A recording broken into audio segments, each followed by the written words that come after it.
जी नमस्कार, मैं Jitendra Kumar Chauhan science class में आपका स्वागत है। दोस्तों, हम लोग पढ़ रहे हैं बायोलॉजी में हम पढ़ेंगे आज कोशिका झिल्ली के बारे में। तो दोस्तों, मेरे चैनल पर आप पहली बार आए हैं तो मेरे चैनल को सब्सक्राइब जरूर कीजिए। आप वीडियो को लाइक करना ना भूलें और अधिक से अधिक दोस्तों को जोड़ने का प्रयास करें। चलते हैं टॉपिक पर। टॉपिक हमारा क्या है? कोशिका झिल्ली।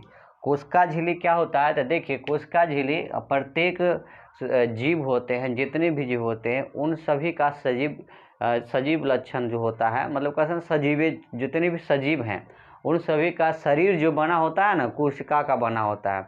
इसीलिए कहा जाता है कि कोशिका जो होती है हमारे जीवन की एक इकाई होती है। ठीक है। कोशिका का खोज का अगर बात कर लिया जाए तो कोशिका का खोज 1665 ईस्वी में रॉबर्ट हुक ने किए थे। ठीक है। तो चलिए आ जाते हैं टॉपिक पर। टॉपिक हमारा क्या है? कह रहा है कोशिका झिल्ली। तो प्रत्येक कोशिका को बाहर, ठीक है, चारों ओर एक पतली, मुलायम और लचीली झिल्ली होती है जिसे कोशिका झिल्ली या प्लाज्मा झिल्ली या प्लाज्मा मेम्ब्रेन कहते हैं। देखिए, कोशिका झिल्ली क्या है? तो कोशिका जो होती है और कोशिका के बाहर जो आवरण बनी होती है, जैसे ये कोशिका है, यह हम मान लेते हैं कोई जीवित सेल है और उनके अंदर ही कोशिका झिल्ली। तो कोशिका झिल्ली कहाँ? ये सबसे बाहर जो परत बना होता है, ये बाहरी परत, ठीक है, इस वाले भाग को कोशिका झिल्ली कहा जाता है। और इसके बीच वाला भाग जो होता है, इस वाले भाग को केंद्रक कहा जाता है। ठीक है, कोशिका की केंद्रक कही जाती है। ठीक है। और इन दोनों के बीच में ही इस भाग को जीव द्रव कहा जाता है। और जीव द्रव जो होता है सभी जीवों का विभिन्न अंग होता है। ठीक है। और जीव द्रव का जो खोज किए थे, किसने किए थे? पुरकिजे ने 1839 ईस्वी में जीव द्रव का नाम दिया गया था, प्रोटोप्लाज्म दिया गया था। ठीक है। अब यहाँ पर बात कर लेते हैं कि यह कोशिका झिल्ली प्रत्येक कोशिका की बाहर होती है। जितनी भी कोशिकाएं हैं, जीवित कोशिकाएं हैं, उसके बाहर होती है ये कोशिका झिल्ली। ठीक है। कोशिका झिल्ली देखिए, पादप के शरीर में भी पाया जाता है और जंतुओं के शरीर में पाया जाता है। ये दोनों प्रकार की कोशिकाओं में पाई जाती है। पेड़ पौधे की कोशिकाओं में पाई जाती है। ठीक है। अब यहाँ पर प्रत्येक कोशिका के बाहर चारों ओर एक पतली और मुलायम होती है। मतलब ये कैसी होती है? पतली होती है और कैसी होती है? मुलायम होती है। ठीक है। और लचीली झिल्ली भी होती है। मतलब ये इतनी लचीली होती है, ठीक है, जिसे कोशिका झिल्ली या प्लाज्मा, देखिए इसको क्या कहते हैं? इसे कोशिका झिल्ली भी कहेंगे, प्लाज्मा झिल्ली भी कहेंगे या प्लाज्मा मेम्ब्रेन भी कहेंगे। ठीक है। बात आता है कि कोशिका झिल्ली का खोज किसने किया? तो कोशिका झिल्ली का जो खोज किए थे रॉबर्ट हुक ने किए थे। आपको बता दें कि 1665 ईस्वी में, ठीक है, रॉबर्ट हुक ने ही, ठीक है, 1665 ईस्वी में रॉबर्ट हुक ने ही, ठीक है, कोशिका का भी खोज कर डाले थे माइक्रो सूक्ष्मदर्शी की मदद से। वो अपने द्वारा ही बनाए गए सूक्ष्मदर्शी की सहायता से उन्होंने कोशिका का खोज किए थे। ठीक है। और इन्होंने जो कोशिकाएं खोज की रॉबर्ट हुक ने, वो मृत कोशिकाएं थी। ठीक है। आगे हम पढ़ लेते हैं कि कोशिका झिल्ली का खोज किसने किया था? रॉबर्ट हुक ने। अब अगला पॉइंट आता है, यह झिल्ली जीवित और अर्धपारगमय होती है।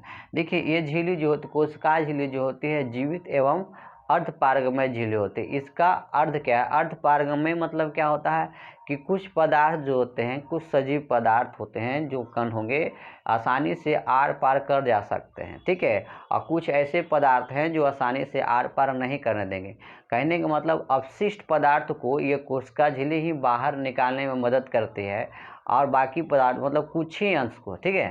तो आपसे पूछा जाए कि कोशिका झिल्ली जो है जीवित भी होती है और यह अर्धपारगमय का अर्थ होता है यह झिल्ली कोशिका के अंदर उपयोगी पदार्थ को आने तो देता है, लेकिन कोशिका के अंदर पाए जाने वाले केवल अपशिष्ट पदार्थ को बाहर निकलने देता है। मतलब ये झिल्ली क्या होती है? कोशिका के अंदर कोशिका के अंदर, ठीक है, जो पदार्थ आते हैं, ठीक है, जो भी उपयोगी पदार्थ हैं, वो पदार्थ कोशिका के सेलों में प्रवेश कर रहे हैं तो उसको आने तो देगा, लेकिन जो अपशिष्ट पदार्थ होंगे, जो खराब पदार्थ होते हैं, उसको शरीर से बाहर निकालने में भी मदद करते हैं। अब बात कर लेते हैं अर्धपारगमय का। मतलब मान लेते हैं ये सेल है, ये कोशिका है। तो ये कोशिका मतलब हमारे पास मान लेते हैं कि कुछ कण है, 10 कण है। ठीक है, कुछ सजीव कण है और इस कोशिका झिल्ली के से होकर गुजरना चाहता है, इस कोशिका झिल्ली से होकर गुजरना चाहता है। तो इसका मतलब है कि 5 भाग जो है इसके अंदर चले जाएंगे और 5 भाग कोई जाने नहीं देगी। अर्ध पार्ट का मतलब 10 ऐसे पदार्थ हैं उसको अंदर जाने के दिया, लेकिन 5 ऐसे पदार्थ हैं जिसको अंदर जाने को दे रहा, 5 नहीं। इसी का मतलब होता अर्ध पारगम। इसी का मतलब क्या होता है? अर्ध पार, मतलब आधा ही भाग को पार होने देगा और ये अपनी इच्छा अनुसार। ठीक है, तो कहता है कि आने तो देता है लेकिन कोशिका के अंदर पाए जाने वाले केवल अपशिष्ट पदार्थ को बाहर निकलने देता है। ठीक है, मतलब खराब पदार्थ को। इसके बाद में बोला जाता है कि इसमें किसी भी प्रकार का स्थूलन नहीं पाया जाता है। ठीक है, ये कोशिका में किसी भी प्रकार का बड़ा कण या स्थूलन नहीं पाया जाता है। ठीक है, कहता है इलेक्ट्रॉन सूक्ष्मदर्शी में एक झिल्ली, ठीक है, यह एक दोहरी झिल्ली दिखाई पड़ती है जिसमें, ठीक है, जिसमें बीच बीच में अनेक छिद्र मौजूद होते हैं। देखिए यह जो होती है इसमें कोशिका झिल्ली में स्थूलन नहीं पाई जाती है, लेकिन इसमें क्या होता है, इसके बीच बीच में, ठीक है, इसकी परत में छिद्र पाया जाता है, रिक्त छोटे छोटे, ठीक है, रिक्त स्थान पाए जाएंगे। ठीक है, किसकी? इलेक्ट्रॉन माइक्रो सूक्ष्मदर्शी की मदद से देखने पर। ठीक है, अब आगे यहाँ बात कर लेते हैं क्या कोशिका झिल्ली जो बनी किसकी होती है, इसकी आवरण, इसकी संरचना जो किसका बना होता है। तो कोशिका झिल्ली जो होती है ठीक है, फॉस्फोलिपिड, ठीक है, बाइलोर और प्रोटीन से बनी होती है। ठीक है, किससे बनी होती है? आपसे अधिकतर पूछा जाएगा कि कोशिका झिल्ली की संरचना किसकी बनी होती है, ये आपको याद रखना होगा। ठीक है, ठीक है, फॉस्फोलिपिड, बाइलेयर, ठीक है, और प्रोटीन से बनी होती है। यहाँ तक कि यह जो होती है कार्बोहाइड्रेट से भी बनी होती है। ठीक है, तो कोशिका झिल्ली किसकी बनी होती है? फॉस्फोलिपिड, बाइलेयर, ठीक है, और प्रोटीन से बनी होती है। यहाँ तक कि इसमें कार्बोहाइड्रेट, ठीक है, भी पाई जाती है। अब यहाँ बात कर लेते हैं, यह लिपिड और प्रोटीन से बनी होती है। इसमें 2 परत प्रोटीन तथा इनके बीच में 1 परत लिपिड रहता है। मतलब कोशिका झिल्ली जो होती है इनके बीच में, ठीक है, 2 परत ऐसी होती है जो प्रोटीन के बनी होती है। इसमें से 1 परत जो होती है इसकी 2 परत जो होती है ये किसकी बनी होती है? तो 2 परत जो होता है ये प्रोटीन की बनी होती है और 1 परत जो होता है वो किसकी बनी होती है? ठीक है, लिपिड का बनी होती है। लिपिड मतलब वसा की बनी होती है। ठीक है, अगला बात कर लेते हैं कि पहली बार कोशिका की संरचना की खोज के बारे में किसने किया। तो पहली बार 1972 इसमें गर्थ, ठीक है, एल, क्या है? गर्थ एल, ठीक है, निकोलसन, गर्थ एल या निकोलसन और, ठीक है, एसेज सिंगर द्वारा प्रस्तावित मॉडल ने प्लाज्मा झिल्ली की संरचना की व्याख्या की थी। तो सबसे पहले प्लाज्मा झिल्ली की व्याख्या किसने की थी? तो कितना ईस्वी में किया था? तो 1972 ईस्वी में किया गया था। गर्थ एल और निकोलसन, ठीक है, निकोलसन और एस सिंगर द्वारा प्रस्तावित मॉडल की व्याख्या द्वारा की गई थी। ठीक है, तो आपको याद रखना होगा सबसे पहले व्याख्या किसने और कब की थी। और उसके बाद में कहा जाता है प्लाज्मा झिल्ली 2 भागों में बांटा गया है। मतलब एक प्लाज्मा झिल्ली होती है, इसको 2 भागों में बांट दिया गया है। तो पहला बात याद रखिएगा, एक होता है कोशिका झिल्ली और दूसरा होता है केंद्रक, ठीक है, केंद्रिका झिल्ली। यह 2 भागों में बटी होती है। इस वाले भाग को केंद्रिका झिल्ली बोला जाता है और ये जो भाग होता है कोशिका झिल्ली होता है। तो आगे हम पढ़ेंगे इसके बारे में। तो प्लाज्मा झिल्ली को 2 भागों में बांटा गया है, एक कोशिका झिल्ली और केंद्रिका झिल्ली। अगर बात कर लिया जाए अगले पॉइंट पर, कोशिका झिल्ली एवं केंद्रक झिल्ली के बीच में पाए जाने वाले भाग को कोशिका द्रव कहते हैं।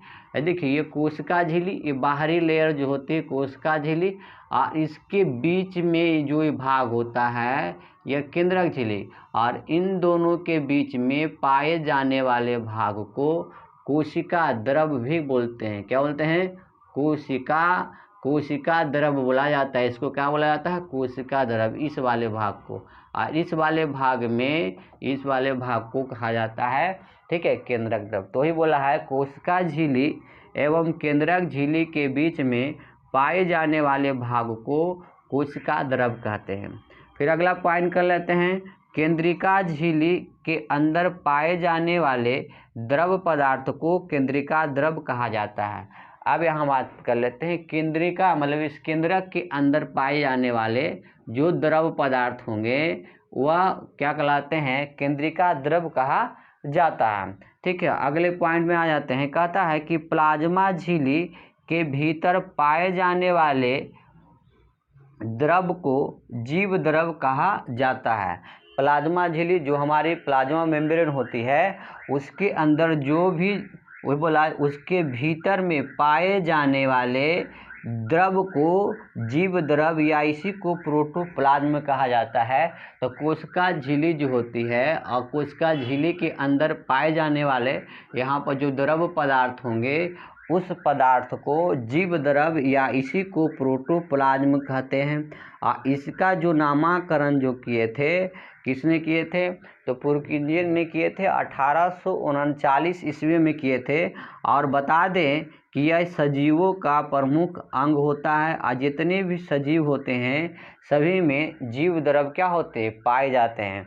एक बात और चर्चा करेंगे, लगभग 80% ठीक है जीव द्रव में ठीक है जल पाया जाता है, 80 से 90% लगभग में। ठीक है, तो अगर 80% इसमें क्या पाए जाते हैं? जल। इसका हम आगे से पढ़ेंगे। यह एक तरल दानेदार रंगहीन पदार्थ होती है और ये सजीवों की सभी प्रकार की कोशिकाओं में पाई जाती है।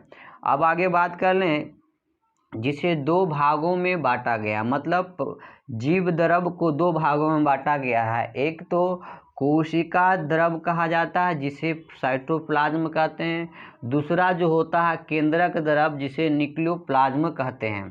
ठीक है, तो कोशिका द्रव को जीव द्रव को कितने भागों में बांटा गया? दो भाग, कोशिका द्रव और केंद्रक द्रव।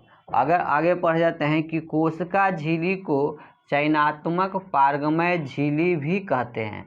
मतलब ये कोशिका झिल्ली जो होती है इसे चयनात्मक और ठीक है चयनात्मक और पारगमय झिल्ली कहते हैं। कहने का मतलब है, इसका अर्थ ये होता है कि कोशिका झिल्ली को चयनात्मक और पारगमय झिल्ली क्यों कहते हैं? क्योंकि ये अपने इच्छा अनुसार पदार्थों को आने देती है और अपनी इच्छा अनुसार पदार्थों को जाने देती है।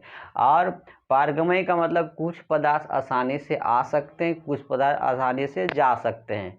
तो इस प्रकार की संरचना को हम पारगमय या अर्धपारगमय या चयनात्मक भी कहते हैं। ठीक है, एक बात और बता दें कि कोशिका जो होती है उन कोशिकाओं में ब्राउनी गति भी पाई जाती है। तो ब्राउनी गति जो होती है, ठीक है, इसके बारे में हम आगे चर्चा करेंगे। ठीक है, ब्राउनी गति के बारे में। तो दोस्तों हमने ये सीखा बहुत ही महत्वपूर्ण प्रश्न, और अक्सर एग्जाम में इससे प्रश्न पूछ लिए जाते हैं। तो अगर इसका PDF पाना होगा तो आप टेलीग्राम पर जाइए, वहाँ पर चौहान साइंस क्लास सर्च कीजिए। वहाँ पर आपको इसका टोटल जो भी वीडियो अपलोड की जाती है मेरे चैनल पर, आपको वहाँ से इसका PDF मिल जाएगा। तो फिर ऐसे ही वीडियो लेकर हम आएंगे, फिर मिलेंगे अगले वीडियो में। धन्यवाद।